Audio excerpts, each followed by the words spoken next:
السلام عليكم يا أهل السلام. النهاردة هنعمل طريقة عمل العدس الأصفر بالشعرية. معانا عدس اهو، العدس الأصفر معانا ربع كيلو، توم، جزر أصفر، معانا بطلة الحلقة الشعرية، معانا حوالي ربع كيلو، معانا طماطم. يلا بينا نعمل طريقة عمل وصفة العدس بالشعرية. طريقة جميلة، ويلا بينا على المطبخ جميل نشوف الطريقة دي هتتعمل ازاي تعملي شوربة العدس الأصفر بالشعرية.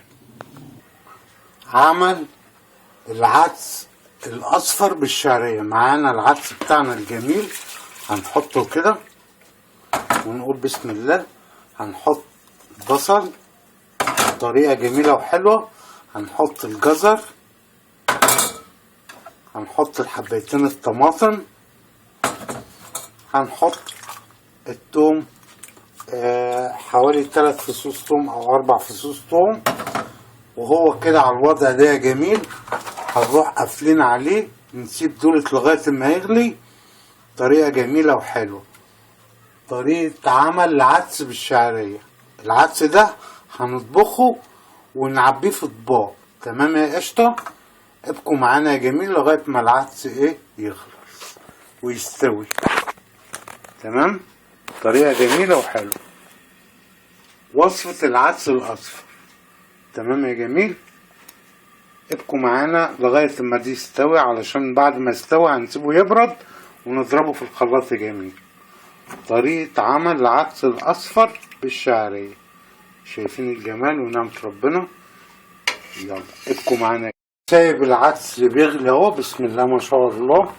بتسيبيه يغلي على نار هادية خالص لغاية ما يستوي، وبعد كده بنسيبه يبرد ونضربه في الخلاط. تمام؟ وصفة العدس الأصفر. كيف أعمل العدس بالشعرية. ماشي جميل، حاجة بسيطة وجميل. عشان أعمل البصل المقرمش بتاع العدس أو البصارة او الكشري الاصفر، بقطع البصلة زي جناح العصفورة كده، تقطيع بالظبط كده طرنشات. تمام؟ بحط هنا تمام في البولة كل اللي عليا علشان البصل ده اطلعه مقرمش اهو. شايفين التقطيع اهي دي علشان تطلع البصلة دي. بنستخدمه للعدس الاصفر والكشري والبصاره، بنرشه على من فوق. كل اللي علينا بنجيب معلقتين نشا. ما عندكيش معلقتين نشا ممكن البديل بتاعه دقيق. انا بحط معلقتين النشا، ما بحطش ملح. اوعي تحطي ملح. كل اللي عليك انك انت يعني بتضيفي النشا علشان يمتص الميه اللي في البصل. تمام كده يا بنات؟ انا بشرح واحده واحده، حاجه بسيطه وسهله. دي البصل المقرمش بتاع عند بياع الكشري. عند الكشري اصحاب المحلات بتوع الكشري بيعملوه علشان بيقرمش كده تحت البق وانت بتاكل. تمام كده؟ انا طبعا يعني كلامي واضح واحده واحده علشان اخواتي كلها تعرف. ابقوا معانا يا جميل عشان نولع الزيت. طريقة عمل بصل الكشري او بصل العدس الاصفر زي المحلات. بعد ما انا رشيت عليه معلقتين نشا علشان يمتص الميه اللي فيه، ببدأ ارش شوية بشوية كده ومش تكتري. تمام؟ علشان الزيت مش يبرد. تمام كده يا بنات؟ واسيبه على الوضع ده كده لغاية ما يبدأ يقرمش معانا. ابقوا معانا يا جميل. دي طريقة عمل العدس بالشعرية. دي البصل اللي انا بعد ما اصب العدس ابو شعرية في الطباق بحب ازوق طبق الشعرية بالبصل المقرمش ده. ابقوا معانا. ما شاء الله، دي طريقة عمل البصل المقرمش بتاع العدس الاصفر او البصارة. طريقة عمل البصل المقرمش بتاع البصارة او الكشري. تمام؟ وادي رشيت عليه معلقتين نشا، لو ما عندكيش نشا البديل بتاعه دي بتقطعيه، واوعي تحطي ملح، حذاري تحطي ملح. حطيتي ملح يبقى الملح هينزل الميه بتاعت البصل، ولما تيجي تحطيه في الزيت هنا هيبقى مطبوخ. احنا عايزين يبقى البصل مقرمشه كده، عيالك ياكلوا.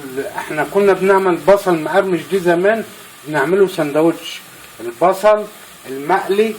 لما كانت الست الوالده الله يرحمها لما كانت بتعمل بصل بتقليه، نقول لها والنبي يا ماما حط لنا ايه حتتين بصل في الرغيف ده، فكانت حاجه حلوه.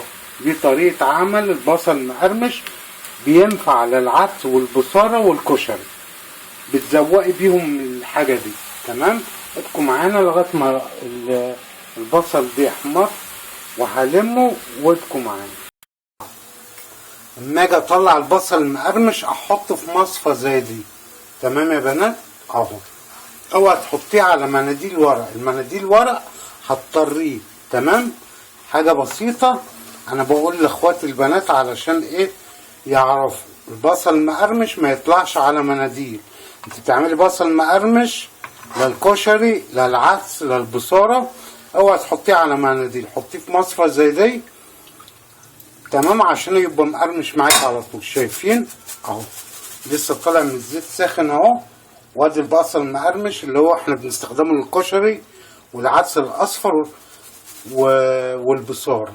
تمام، انا هقلي وابقوا معانا. مع العدس استوى وبرد، بدأت ضربته في الخلاط. بسم الله ما شاء الله. طريقة عمل شوربة العدس والفتة. تمام كده يا بنات. كده انا ضربته في الخلاط طبعا علشان صوت الخلاط، فضربته ايه اهو. ادي العدس الاصفر، عمل العدس الاصفر بالشعرية اهو. كده هعمل الشعرية، وانا طبعا عملت البصل بتاعه المقرمش اهو. بصل الكشري اهو، طريقة عمل بصل مقرمش بتاع العدس والكشري والبصارة. ابقوا معانا بقى علشان هنقلي الشعرية.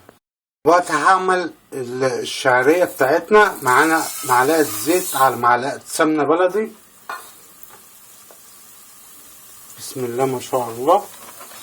ونبدأ نقلب كده جميل. دي معلقتين زيت على معلقتين سمنة بلدي، علشان دي طريقة تحمير الشعرية للعدس الأصفر. تمام، حاجة جميلة وحلوة. ابقوا معانا لغاية ما يبدأ الزيت يسخن. وانا بعمل الشعرية بتاعت العدس بتضيفي حوالي نص معلقة سكر على الشعرية دي عشان تتكرمل معاكي ويبقى طعمها حلو. نص معلقة سكر من المعلقة الصغيرة. تمام يا جميل. اهي الشعرية دي هنروح واخدينها كده يا جميل، واخدين العدس بتاعنا الجميل اهو. بسم الله ما شاء الله، ونازلين عليه. بسم الله ما شاء الله. شايفين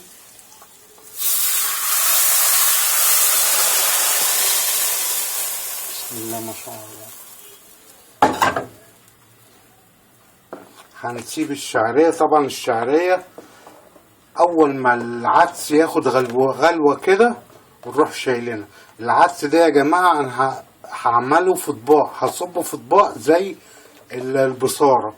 تمام، وممكن اخد منه بعد الغلوتين تكون الشعرية استوت فيه، واروح ايه عامله فتة، يعني استخدمه فتة، اعمل طبق فتة. تمام، ابقوا معانا بقى لغاية ما ديت. اعمل الطشة بتاعت العدس، طشة التوم. معايا حتة سمنة بلدي كده. بسم الله ما شاء الله. معايا 5 6 فصوص توم كده دقيقهم. لازم طشة التوم دي يا شباب.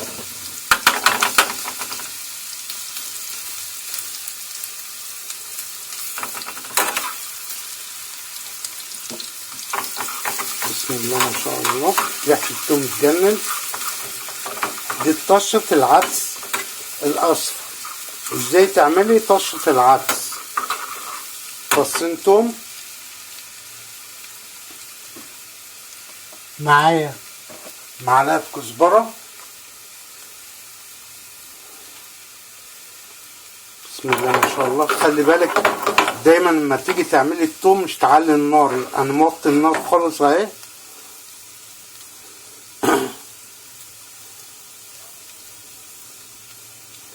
بحط معلقة الكزبرة الخضراء، قلب قلب كده يا جميل، بسم الله ما شاء الله. بحط العدس اهو، انزل بالطشة، بسم الله ما شاء الله. ادي طشة العدس الاصفر، طريقة عمل شوربة العدس اهي يا جماعة.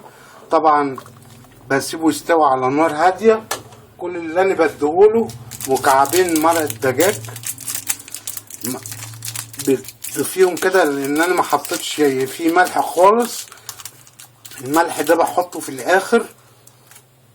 وبعدين بتحطي له معلقة فلفل اسمر مطحون، دي البهارات بتاعته، هو كمون وفلفل اسمر اهو يا قشطة، تمام. ومعلقة كمون، معلقة كبيرة كمون كده حلوة اهو، بسم الله ما شاء الله. دي بهارات العدس يا جماعة، او مجادير او مكونات العدس، تمام. بهارات العدس معروف، ما بتحطش عليه اي حاجة غير كده. عايزة تحط عليه بهارات اللي انت بتحبيها حطي. شايفين بسم الله ما شاء الله ازاي؟ حاجة جميلة وحلوة. ابقوا معانا بقى يا جميل علشان هنصب بقى في الطبق وخلاص. طريقة عمل العدس الاصفر بالشعرية، وصفة العدس بالشعرية، تمام يا جميل. وانا طبعا عامل طريقة عمل شوربة العدس والفتة الرقاق عندكم من ضمن الحلقات بتاعتي. هتكتبي طريقة عمل شوربة العدس بالفتة الرقاق موجودة عندكم. ابقوا معانا شباب. عملنا طريقة عمل العدس الأصفر بالشعرية، وصفة العدس بالشعرية، تمام. لازم تبقى يابسة كده عشان دي هصبها في الطباق قدامكم زي البصارة. هنقول بسم الله. شايفين الجمال والحلاوة؟ ادي طريقة عمل العدس بالشعرية زي البصارة. دي بيتاكل بقى بالعيش، بتتغمس، تمام. كل اللي عليا ان انا بجيب البصل اللي هو المقرمش ونزين بيه الطبق كده زي ست وست كده، حاجة جميلة وحلوة، تمام يا قشطة. حاجة بسيطة عملناها، بسم الله ما شاء الله. طريقة عمل العدس بالشعرية، شايفين الجمال والحلاوة؟ بسم الله ما شاء الله. شوية بصل، البصل المقرمش ده هو اللي بيخليك تاكل يا جميل. تحط كده لأولادك وجوزك حاجة مقرمشة كده حلوة، وفنن يا قشطة. دي بتاكل معاه بالعيش، عندك عيش بلدي، عندك عيش ناشف، زي براحتك اهو. يا رب تكون الوصفة عجبتكم. وصفة العدس الأصفر بالشعرية، شايفين الجمال والحلاوة اهو، بسم الله ما شاء الله. يا ريتكم كنت معانا، كنت قدمت لكم احلى طبق عدس بالشعرية، تمام يا قشطة اهو. عمل العدس الاصفر بالشعرية، شايفين الجمال والحلاوة؟ بسم الله ما شاء الله. حاجة جميلة وحلوة. طريقة عمل العدس بالشعرية دي انا عامل الطريقة دي زي نظام البصارة يا شباب، تمام. حاجة جميلة وحلوة، بسم الله ما شاء الله. شايفين الجمال والحلاوة؟ يا رب تكون الحلقة عجبتكم، تنال اعجابكم. امانة عليكم لو عجبتكم الحلقة دوس لايك يا جميل. في رعاية الله وامنه، نشوفكم في حلقة تانية. طريقة عمل العدس الاصفر بالشعرية. شايفين؟ بسم الله ما شاء الله اهو.